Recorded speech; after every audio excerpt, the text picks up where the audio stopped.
play here. This is the first time I've been on King's Row since like Winter Wonderland here, so it looks pretty cool, pretty nice. I like all the lights and colours. So the old mistletoe right here. Has Warfare. He's going to be on the May, so we're going to go for the wall with the bite grenades. So some people like to either go 3 tanks here, or they can go for the May. So I've seen Warfare on the May before. So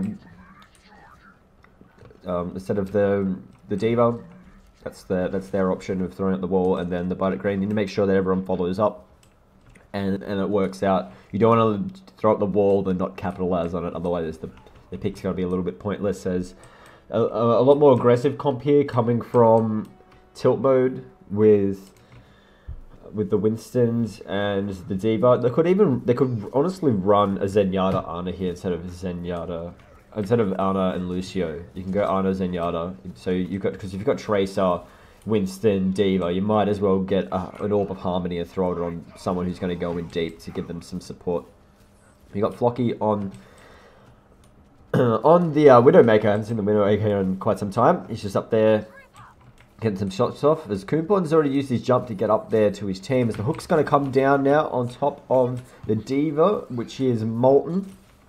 Gets himself back to safety though. He's got the defense matrix up. He's going to be able to get away from Warfare, but he does have Soldier 76 on his tail. And they almost pop the mech here. He's going to start getting frozen. Does join his team in time. They've done a good job to follow up and get there to him, but the Hook's going to come down and miss the marble. He gets himself caught out. As NJWD is on the point, and he's going to have to dash away. Coupon gets there just in time though, but the rest of the team need to follow up. They're not going to be able to do so. He's frozen here, so you can see right now for Tiltmode, just not synergized. They're going in at different times. You need to pick when to go in. As you know, the first, like, we had NJW was on the point for quite some time, was running out of dashes. Then Molten, it was Coupon that joined the fight next, and then he was kind of caught out. So you need to make sure everyone's jumping on there together. So they've switched Molten onto the Zarya from the Diva. So he's going to give people some more support here with the Zarya shields as they get in nice and deep. But I prefer that Zenyatta pick from maybe Mr. Marvel. If he's got Zenyatta in his pool, maybe he's just a Lucio Mercy player, or he doesn't just play Zenyatta is what I'm trying to get at. But that's something to think about if you're going to be running this setup. As I see a lot of other teams, if they run the Tracer and they've got 2 diving tanks, they're going to go with the Zenyatta. So, but I'm going to get off that because I feel like I just read on.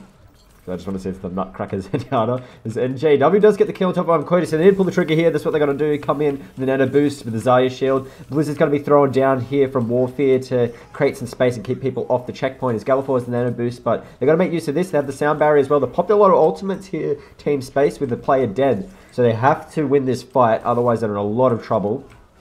And here comes the primal rage from Coonpon. Molten and Jebediah get a kill each, as Slip's going to use the whole hog, push people back inside. And they've done a good job to stay in control here, Team Space, and that whole hog's going to ensure their victory, as they've just pushed everyone away. And Flocky has the mech being popped. Molten's there to join him. He's high energy though, so you need to be careful for Molten. He's starting to glow. He gets that kill on Warfare very quickly here. So Molten could change the fight around if he can get any more kills with that shield on top of him. And it's only the supports there. No one's really contesting him or trying to stop him, as he might come down in energy a little bit. But now I'm Cody there. As Molten's just stood there in the entranceway and he's just beaming people as they come through. So good positioning there. Coonpon's just holding now the shield up for his team to stay behind. And they're going to successfully cap here after Slips did a good job to get some kills there and get his team back in the fight. Along with Warfare, it was a good Blizzard. He separated everyone off the point and made sure that Tiltmode, because they had the numbers of enemies, they weren't able to group up. So they were doing the right things there, Team Space, but they kind of dropped the ball after the whole exchange. They kind of took a breath, and then they just realized the fight was going to continue so quickly because the spawn point is so much closer for Tiltmode. People who died in Team Space couldn't get back to the fight. So you got to make sure, but you still got to be wary of the fact that they're going to get back to the fight quicker than you if you're the defending team. So Slips just misses the hook there. He's going to get back behind the wall. As the Graviton Surge is going to come up. The shield's quite low there for Galliford. And there's going to be a self-destruct as well in the back line. It's going to kill almost every single player on the team. It does kill everyone. So Flocky finishes it off with a beautiful triple kill there. So I like to see in the Graviton self-destruct combos. Lava Shack were one of the teams that would pull that off really nicely. Oh, I just even noticed there's a sled here instead of the payload. So the car or whatever it was before. I think it was like one of those British looking cars. But it looks nice. And Unquoted does get the kill here, so it's good for the defense now. But the Nanoblizz is going to top on Coupon. He misses the Earth Shatter. Gallifall lands his own here, as the Blizz is going to be popped down right next to the sled. But they do end up capping it, just in amongst all of that chaos. Even though the defense have won the fight, the offense here for Tiltmode still managed to get the cart pushed. Or sorry, I'm going to say the sled pushed, as Flocky has the shield to get himself out there. Molten's going a little bit deep there. The wall's going to come up to block him there, but Warfbeer is very close to the enemies. He's going to get himself caught out there. He should have backed off. Mr. Marvel was the one to finish him off. Coupon charges in. He's going to take out Slips down for a ride, so both people are going to die here. Bonic Grenade lands on a couple of members. Even though he did die here, Coupon, it's still going to give his team a lot of space here to move up. They're not going to have that Devo defense matrix team space, so good job here. 2 minutes and 50 seconds on the clock. Still a lot of time to get another big fight here. All they need to do is win one fight and then just prevent people from coming back from the spawn. They've done it here. But Coupon's come back, so they've done a good job to keep all their 6 members up here. Tiltmode, they're having a great offensive push, as the sound barrier is going to be popped here for Team Space moving forward, trying to capitalize on a couple of members. They've done a good job to gain some space here. Space has gained some space. Slips throws into self-destruct. That should be an easy one to get away from, but Molten finds himself caught here. He couldn't see, he was trying to walk backwards and got himself caught on this. When that happens, I know like a lot of people want to turn, like the natural reaction is just kind of just start moving away. But as soon as you hear that self-destruct, just like you can kind of see what direction it's coming from, just look where you're walking and then you can easily get behind somewhere, because if you take that extra fraction of a second to just turn, you'll be fine, because you'll start walking backwards, but then you'll be panicked because you'll start hitting a wall behind you. So just remember to just turn and just look where you're going. You'll avoid all those self-destructs. As 2 ultimates here for Tiltmode, 3 now, 4 now. So as I say, this happens to me like when I'm casting on air. Like sometimes I'll be like, oh, they've got 3 ultimates, and I'm just not looking at the high percentages of another player. So I'm just looking for those quick ticks, like those Twitter verified accounts. So 5 ultimates up here. NJW is going to his really quick. So the advantage is with Tiltmode, of course. I don't really need to point that out for you guys, but I will anyway, as the Divas are battling the top of there. But Pyrofrost is pocketing Slips. He should be able to pocket. I'd like to see him pocket the McCree or someone instead of the Diva, because he's just so high up. I know he's getting a lot of damage down, but you know, you want to be with your team holding up the defense matrix. You're not the flanker. As the NJW throws down a pulse bomb, picks up the kill on Unquirty. As the res does come out from Pyrofrost, but they go straight inside of Graviton Surge, and they're going to self-destruct right in front of them. Gallifall will hold up that shield though, but it's still going to pick up the kill on Unquirty. And he throws down an Earth Shatter though, so good opportunity now to get into the fight. Warfare holds up the Deadeye, gets 1 kill with it. So the defense are able to pile back on there. So a bit unfortunate here with the res. Coupon lands, and Earth Shatter picks up Warfare as members are still coming back on top of the spawn from Team Space. NJW does get the kill on top of Slips, but still too many supports to keep people alive, as Gallifall is there now to hold up the shield. They've got a sound barrier. It's going to be too hard to get through. So everyone has one more chance to regroup here for Tiltmode to finally push on and get that 3rd point. So they just need to wait here. No one can get caught out. If someone gets caught out, it's going to be too difficult to push on. Leela does a good job here, getting the kill on top of Unquirty. And NJW is the follow-up. So good work here for Tiltmode, getting 2 picks to come back up on top of the point here for the last fight, giving themselves the advantage. As Slips is in a little bit of trouble here. The next time we pop, throws down the self-destruct just in time. Coupon's doing a good job, throws up the shield, but it just goes over the top of the shield and picks up Molten. So Pulse Bomb comes out for NJW, doesn't pick up any kills here. Unfortunate here that Tiltmode couldn't get that combo working, because they did a good job to pick up 2 kills the next fight. I'm already saying that they're not going to win this fight, but even though they've got members on the point, they're not going to be able to do it. There's just too many squishies here. People being popped left, right, and center, and Unquirty just picks up 3 kills here to finish it off here with a tactical advisor. So good job for Team Space to keep their composure and get back up at the top of the point. But I think it's more of the case of Tiltmode just not being able to finish there. They had the game in their hands. It just kind of just slipped. They just fumbled. It's like you had like like if you're like riding a bike and, like, say like the Tour de France, and you had the finish line right there, you're on the final straight, you pretty much just fell off your bike just before you got over the finish line. So it's unfortunate that they can work on their finishing. It's definitely a hard thing that a lot of teams don't realize, or maybe not even work on. I find it's just being able to finish a map. Because one thing is to hold the spawns and like drag time out as a defense that some people think of, like They jump on like Mays, Divas, Winstons, and Traces just to keep jumping back to the point. But teams need to think about how you're going to finish the map, because a lot of people blow so much in the fight leading up to getting to the last point that they don't have any ults left to finish the fight, because people are still going to come back from the spawn. Like teams like Jam now want to scrim a lot of Korean teams and Taiwanese teams to get ready for international events. So we need to get all these new teams pushing up through there to keep the scene healthy and alive. If we have our top teams starting to go overseas and players starting to go overseas, we need to start developing new talent. As Tiltmode have been picking up on the meta, and they've been developing each week. It's looking really good. Team Space, I've seen them around a bit less, but you know, they got the potential too. Anyone who's spending the time putting hours in definitely have the potential to climb up there, because what separates you from everyone else is if you put the time in, you're going to get somewhere. If you're someone who just waits and just says like, I'll do it tomorrow, yeah, I'll do it tomorrow, your chances are you're not going to get anywhere because you're not being proactive. But onto this, the Maywall's hasn't been used here, but it allows Team Space to gather up here on the outside. But they still got the Roadhog hook. That's why I really like Roadhog on this map, even in this meta where it's just such a shield exchange. Everyone's standing in front of each other. Roadhog's such a good pick because you can just hook through a defense matrix. You just can't get through the Reinhardt shields. Molten's got high energy. Molten's doing a good job with Zarya, even though Zarya is not as favoured as much, but he's making it work for himself. He's just beaming through Warfare right now. Throws in a Graviton Surge. That's a bit of a panic one.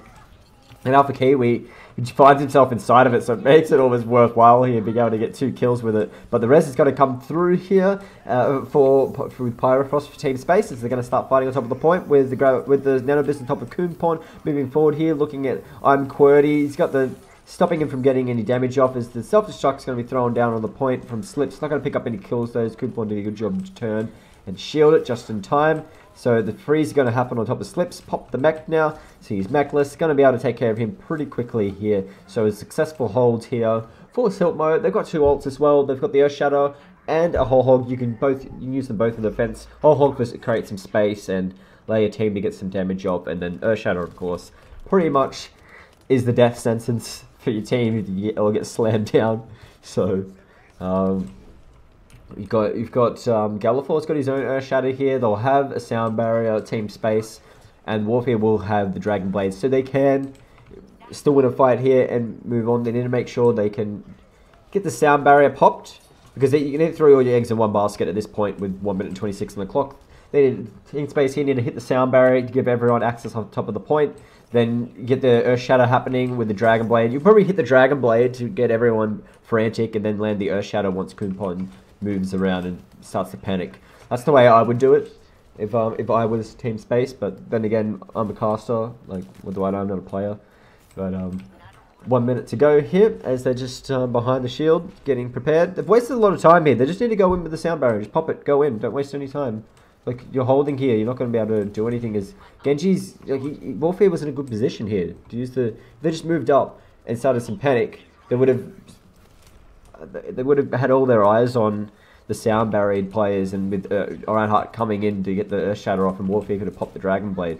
So they're just eyeing each other off here. They're going to jump down to the point now. This would be a good time to hit the sound barrier. They do it now. They're going to start moving forward. Nanoboost is on top of Flocky, as Genji's going to get himself caught out here. I was just kind of wondering, like, what is he doing? I really wanted him to get in there to get the Dragon Blade off, but it's not going to be the case. But Galliford does get a double kill here though, and Warfare he has popped the Dragon Blade, but he couldn't get anything off with it. But now he does get a kill. Graviton comes out for Molten though. A couple of members caught inside of it. Leela's right behind them. Leela does get the kill on top of Galliford. Gets a second kill here, so keeping things alive. If he can get back onto, if it's he or she, I'm sorry. I'm not sure. He could just be a Leela fan from Futurama, but Leela gets taken out, and I'm going to say she for the benefit of the doubt. She is a good Zarya player. What am I saying? I'm just dug myself a grave. God damn it. She is a good Arnold player. I just want to get my credit. I was trying to get my credit there, and I'm just making it worse. And I just dug myself a fucking grave and found myself inside of it. As Kumpon has got the shield up here, letting people gather up behind it here. As it begins to crack, needs to be careful. Gallifore is there to throw down the flame strike and build up the ultimate. They got 1 minute and 54 seconds, so good defensive hold early from Tiltmode is going to let them breathe a sigh of relief here. They can hold on here for one fight. They'll be in a very good position, but the self-destruct's going to get thrown into the backline. Slips to pick up the kill on NJW, which he could have thrown up that wall, but the fight's going to continue on top of the sled as the Biotic Raid lands on a couple of members here for Tiltmode as they're going to keep the battle going here with the nano boost on top of Kumpon. Pyrofrost almost has the resurrection up, so they've got to be careful to make sure they try and take him out as he finds himself in a little bit of trouble. He's getting targeted here. He's going to dash back. He gets into the wall, but he's going to join the rest of his team. But now the deaths are going to fade away. He won't be able to resurrect anyone, but people should be able to gather up back in time as Gallifore is able to get some kills here. He's doing a good job to get a couple of kills. Like when it was mattered, he's been able to get a few kills back to back and just be able to swing away. But they get another kill on top of Flockies. Everyone from Tiltmode are kind of just getting caught out one by one. No one's really gathering up, so they're just losing their composure here. They should just let it cap. It's going to get capped regardless. You don't need a fight here. You don't want to fight and then just lose, and you're going to give all this space to go around the corner. As they do have a couple of members here. They need to be careful not to get caught out. They've done a good job to stay alive so far, but Molten's in a little bit of trouble. He's going to get back. He's at the shield just in time. The shield just going to come out from Gallifore on top of the Mr. Marbles. This Soundbarrow is going to be popped here, and self-destruct's going to be thrown down. Gallifore does get the kill on top of Mr. Marble as Maywall comes up the side to remove one's access to one side. Dragon Blade's been popped for Warfare. The Blizzard's been thrown down right on top of the sled here. It has not been capped yet, so as I was saying to Tiltmode, it's probably better to let it go. Man, they just proved me wrong. They were definitely confident in their play, and they were able to bring it back here with Kumpon and Molten doing a good job staying alive for so long, and no one from Team Space could go in. Like, it was their fight to win, Team Space. Like, they were in control. They could have easily just pushed on and got some kills, because it was, what, 6v4 at one stage. Two members, you could see them still coming back from the spawn for Tiltmode. You got to go in and capitalize there, and they just kind of hung around. I think that's what the biggest flaw I've seen with Team Space is just not knowing when to pull the trigger. No one here is bad. Like, I would like to see Pyrofrost maybe more on Ana than Mercy. I don't really favor Mercy, but if that's your thing, like that's your. I'm not going to tell teams how to pick their characters. Like, if that's your strategy, if that's how you play the game, then so be it. Some people, what the hell is that? Stay as team. Oh, you could do that now if you're like queued up together. That's pretty cool. I didn't know that was a thing. But some people like to have their own strats, but I just don't rate Mercy in this meta, and I'm just trying to give you some help and suggest you to play Ana more, because when you were playing Ana, you was finding success. And I could just notice that. But with Team Space, what I feel like your biggest problem is just not being able to pull the trigger and go in.